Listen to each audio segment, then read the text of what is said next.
I'd like this video to be in the way of a plea to nationalist or patriotic organisations to start talking openly, a bit more analytically, or just at all, about methods as to how to achieve wide-scale repatriation. I think it is starting to do damage that people will not discuss this, and I think now is the time to start doing it. I appreciate it's hard, it's a difficult, thorny topic to discuss, and I appreciate that the full panorama of circumstances is really discouraging. And I also understand that some people might not want to associate themselves with my views. They might find them too radical or too strange, but we can't declare ourselves in favour of something and then not say how to accomplish it.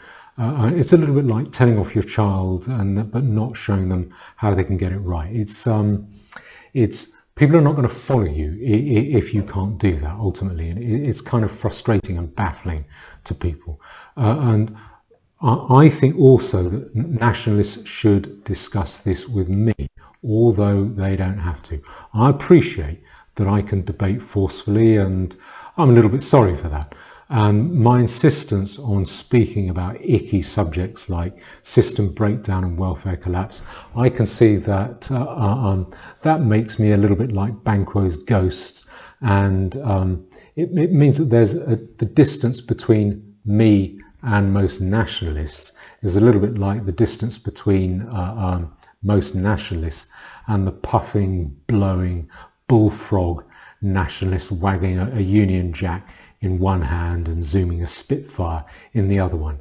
But speaking about unspeakable things doesn't make them happen, and treating me a little bit like the alcoholic uncle at the wedding doesn't make the issue go away. It doesn't mean that the issue doesn't have to be discussed. Sometimes the alcoholic uncle at the wedding, when he pipes up, sometimes his utterances are relevant. He's saying what other people won't say, and maybe should be listened to a bit and joined in with.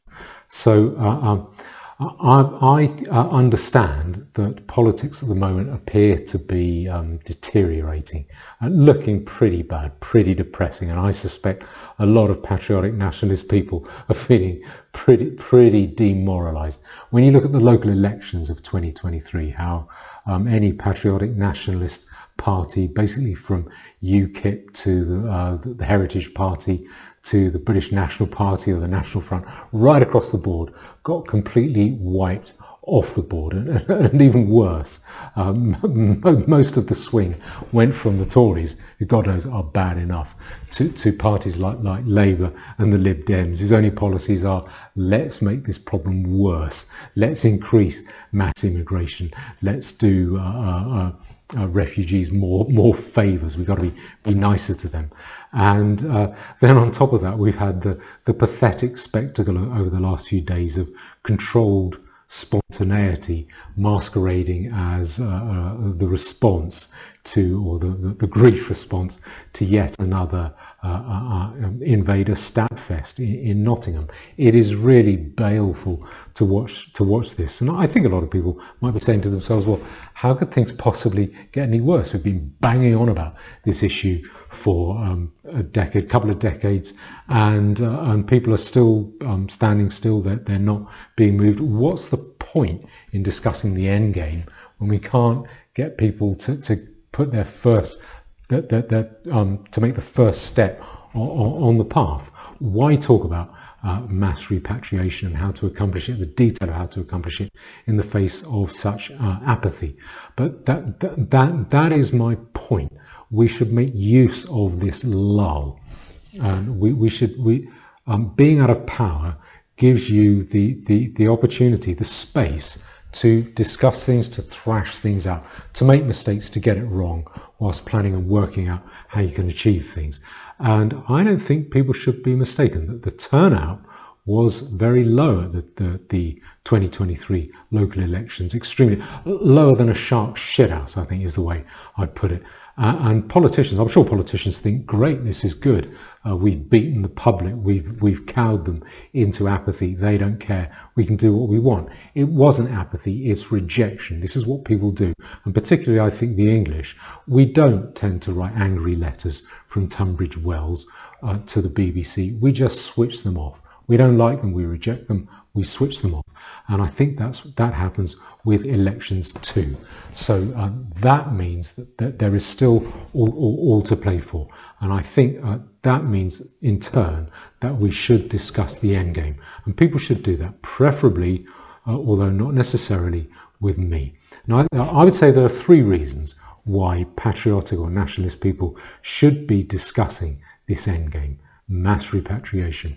Now, the first one is that if you claim to speak to people or to speak for people, then you owe it to them to shine a light on the path. Now, people may not be standing up in vast numbers. People may not be giving us the money and paying us money so that we can do what we want to do, but they're not under any obligation to do that. And it doesn't matter. Things will eventually come to a head.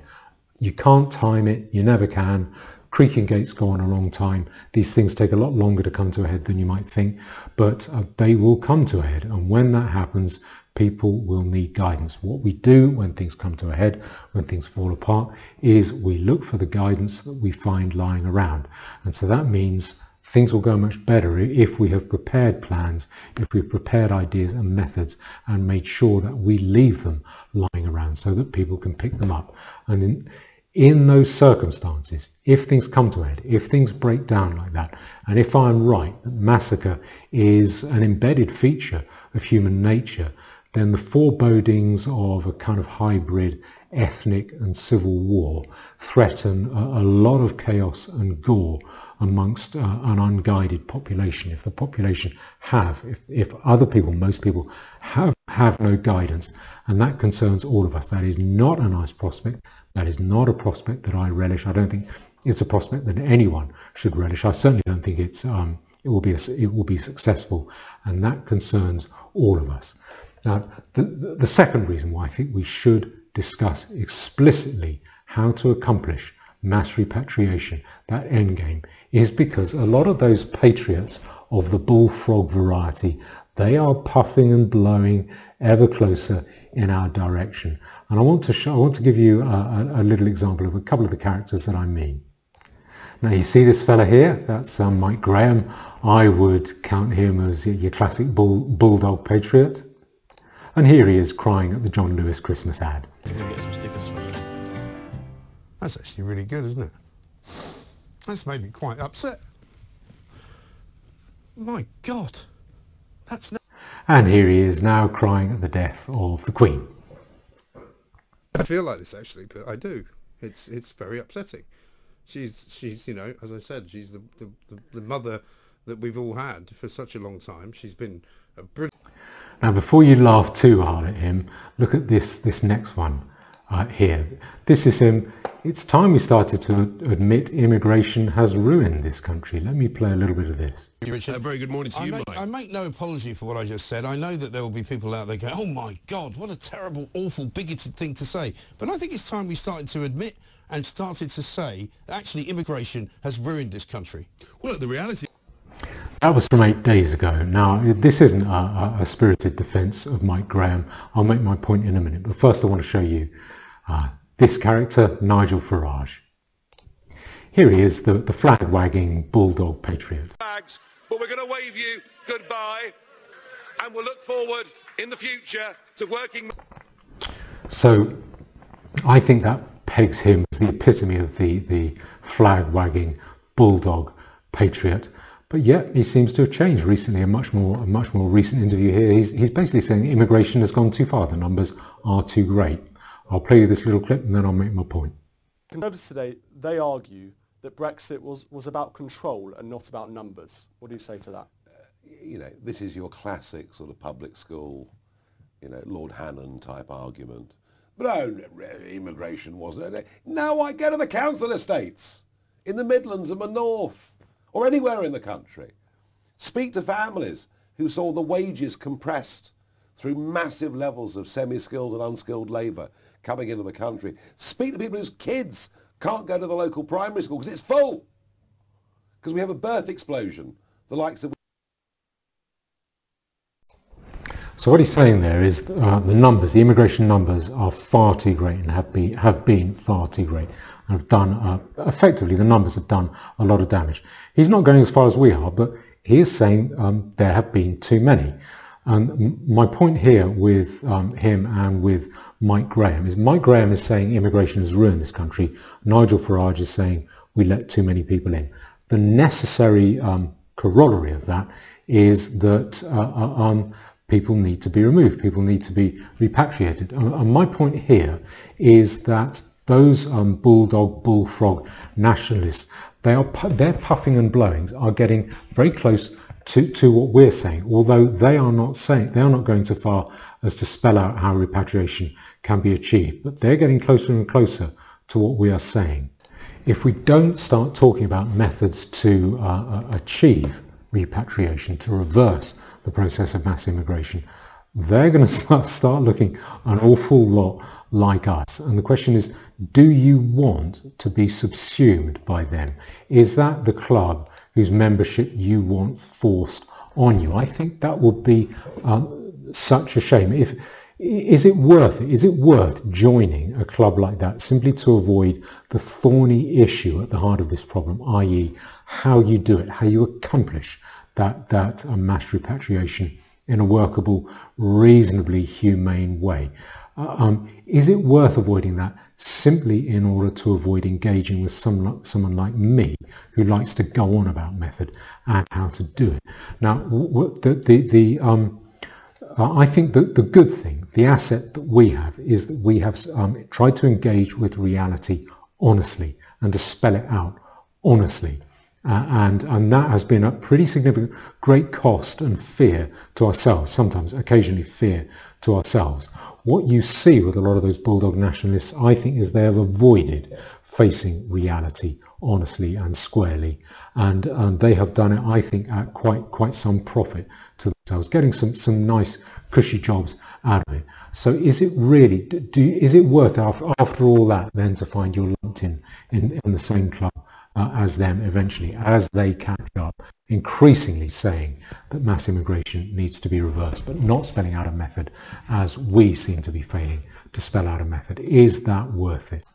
And the third thing is that if we fail to spell out, and by we I mean sort of nationalist people, fail to spell out the end game, then I think we will fail like a salesman who can't close or a groom who can't consummate. And I think the evidence is there with the counter-jihad. The counter-jihad, I think, has failed. It ceases, it doesn't really have very much relevance anymore. It contained and does contain some very good people, very impressive people, better people, more impressive than me. But they hit the wall, and the wall they hit, the wall they hit was not the failure to realise that there were issues other than the doctrine of Islam. Most of them that I spoke to could see perfectly clearly, very plainly, that there were other issues. The wall they hit was the reluctance to apply their minds to this really ugly, dirty issue of population removal, because it stinks, or to them, it stank of the fascism which counter-jihadis sought to oppose in opposing Islam. So a lot of them just morphed sideways into anti-wokeism, anti-vax, anti-trans, pro-Trump kind of views. Now, that's not a failure of intellect, but I think it is a failure of intellectual courage, a failure to pursue logic, a line of logic to its end, to its conclusion. And the sad thing there is, for us, is that if you spell out a method, if you can show people this is how we can achieve this end can be achievable, there is a method that you can use to try, nothing is guaranteed, but there is a method that you can apply, then people are much more likely to come on board. Because the question that you would have heard, that I've certainly heard from people, is, well, that's all very well, we should remove people, we should repatriate people, but I can't see how you're going to accomplish that. I just can't see it. So I will then revert to flag waving and just talking patriotic flag wagging talk. If you can explain things straightforwardly, reasonably simply without jargon or airs, then people will respect you, and they're much more likely to accompany you the next couple of steps along their own mental path. And that is a service to people. That is a help to people. And those are the reasons why I think we nationalist people in general should be talking openly, explicitly, discussing, thrashing out method, how this end game can be achieved. But I would go further. I think people should discuss it with me for a number of reasons.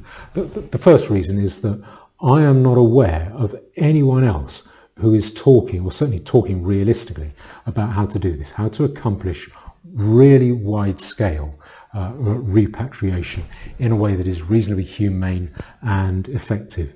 It's 3 years, almost to the day, since I had a pretty heated debate with Patriotic Alternative about this, or partly about this, and about methods for repatriation. And since then, I think it has been pretty much radio silence across the board. Patriotic Alternative, I regret to say, haven't really returned to that issue. And well, to discussing it in a way that I would call realistic. I could be mistaken about that, but I haven't heard it. And I think I can understand that when you're trying to build a movement, the last thing you want is someone giving you a hard time, trying to thrash out ideas. But this is the luxury of being out of power. You have the space, you have the freedom to thrash things out, because you can get things wrong. You can say the wrong things occasionally, and it doesn't matter how you thrash things out. What matters is that you do, that you work the ideas out, that you get the methods in place. Now, the second reason to discuss with me is that I'm no competition or threat. I certainly don't want any money out of this. I'm not going to make. I'd be a fool to want money out of doing this. I'm not going to make any money out of doing this. And crucially, I don't want power out of this. I think power is a dangerous addiction. I don't want to be the big guy. I'd rather avoid power. I'm the sort of person, I can be happy. I can stay happy even if the whole world, if everything turns to sewage, I can still stay happy. I don't need power. I don't need to be the big dog. And thirdly, you might not want to discuss this with me, but if you discuss it, I'm going to discuss it with you. I'm going to comment on what you say, or what anyone says, not to dog you or belittle you, but to thrash out the plan, because the end game matters. Now, this might seem like a baleful time. It might seem like a depressing time, a time where people are just not standing up, where it seems hopeless. But I think it's a good time. It's a time to put to use. And the water and the sludge under the ice, the water and sludge are moving pretty fast in our favour, and that's only going to continue. The only economic tool that the authorities have at their disposal, now they can't monkey with interest rates, it is mass immigration. That's the only way they can reduce inflation, is by increasing mass immigration in order to dilute your wages, to make your pay less, to make you poorer, as a way of reducing inflation, and also incidentally primarily to increase their own power by rendering the rest of us manageable and beaten down. They're going to do that, and all they're going to do is accelerate the movement of sludge and water under the ice. They're going to speed that up. We're out of favour at the moment.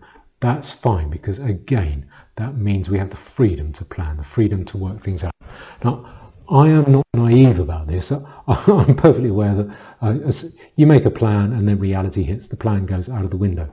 But the process, having done the planning, having worked out a plan, that process itself will prove absolutely priceless. So my advice, my plea, is that we should do it cheerfully. We should embrace that task. And if anyone calling themselves a patriot or a nationalist wants to debate method with me, how to accomplish that endgame, that wide-scale repatriation method with me, then I'm here. I'll be pleased to do it, and I promise to go easy on you. Thank you.